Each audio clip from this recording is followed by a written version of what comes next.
legislative immunity sa Senado sina dating DPWH Bulacan 1st District Assistant Engineers Bryce Hernandez at JP Mendoza. Para po yan, hindi magamit laban sa kanila ang mga isisiwalat nila sa pagdinig kaugnay sa investigasyon sa mga questionableng flood control project. Balitang hatid ni Sandra Aguinaldo. Isa pa sa idinawit ni Hernandez na tumanggap umano ng kickback si Senador Joel Villanueva na nanindigang wala siyang kinalaman dito. Binalikan ni Villanueva ang umunay litrato ng disappearing messages na umunay usapan ng senador at ni Alcantara noong October 2023. That time po, ang sabi po ni Boss Henry, nagre-request daw po si Senator Joel ng pondo po. Nang almost parang ang pagkakabanggit ni Boss Henry is 1.5 billion.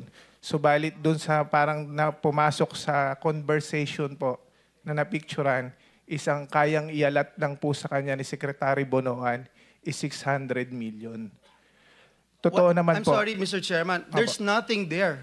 Kahit na Actual, picture lang yung pinicture mo, there's nothing there that states that. Is this a new allegation that you're talking about? Was there a time na I asked or I nominated a flood control program sa inyo? Wala po, Your Honor. Ever since po. Ever since, wala, Mr. Chairman. Was there a time na naglabi si Senator Villanueva for any contractor na in-endorse, pinakitaan ng pabor, or nilabi sa iyo, Mr. Alcantara? Wala po, Your Honor. Ipinakita din ni Villanueva kung gaano raw kadali mapeke ang mga abunay usapan sa cellphone. Bryce and JP, nakita niyo yung pinakita kong video? Hindi ba ganun kadali gumawa? Yes or no lang? Nakakalungkot dahil yung chismis trying to destroy me, my name, our family, our loved ones. May mga anak din ako. Hindi po namin alam na pwede palang gawin yon, Your Honor. Bit-bit din ni Villanueva ang kopya ng General Appropriations Act at sinabing wala raw naman doon ang sinasabi umanong proyekto niya.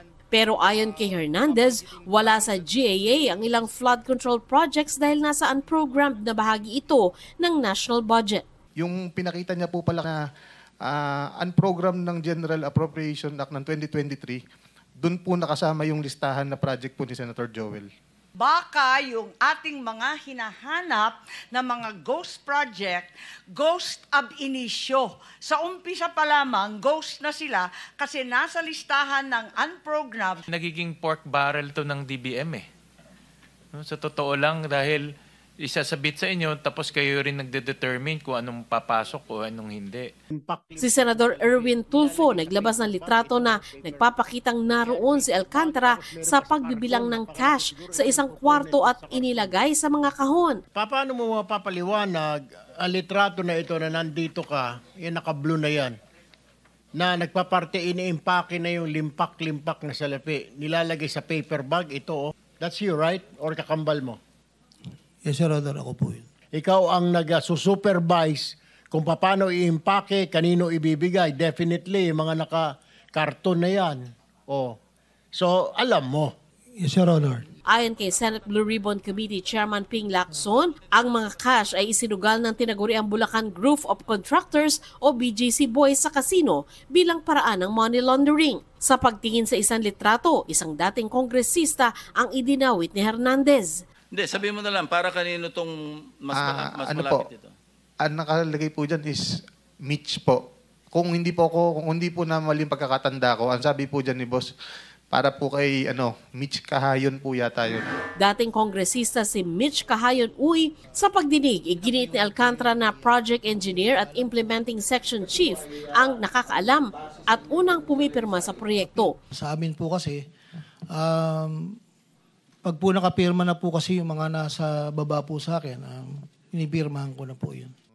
Pero git ni Hernandez, magkakasabwat sila sa modo sina Alcantara, Engineer JP Mendoza at Engineer Paul Duya. Ano po ang naging papel ni JP Mendoza dito? Siya ba ang arkitekto, isa sa mga arkitekto na BODOS? Your Honor, actually, involved nga po si Engineer JP Mendoza, ako, at saka po si Boss Henry, at saka isa pa po naming project engineer. Sino yung isa pang engineer? Si Engineer Paul Duya po. So, yung project na yan, meron po kaming sharing na pag kumita po, si Boss Henry po merong 40%, ako po may 20%. Si Engineer JP meron po 20% at si Engineer Paul Duya meron din po 20%.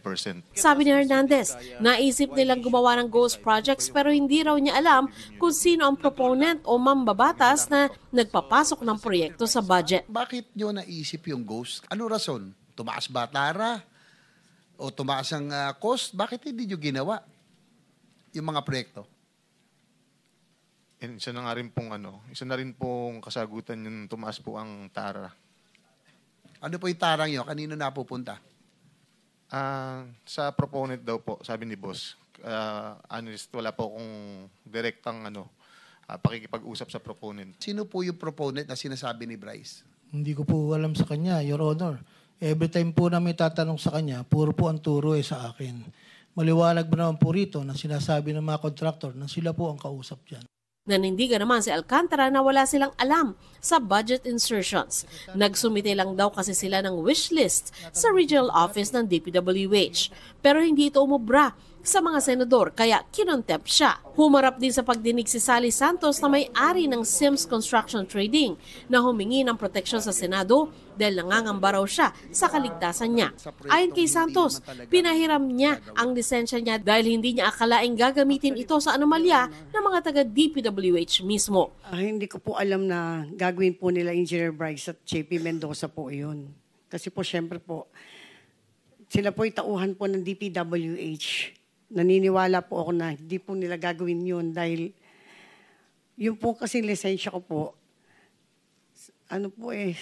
sa pilitan na po nilang iniram po sa akin. Humiling naman ng legislative immunity sila Hernandez at Mendoza.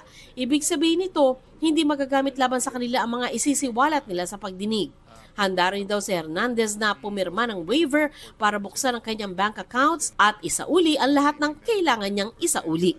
Sandra Aguinaldo, nagbabalita para sa GMA Integrated News.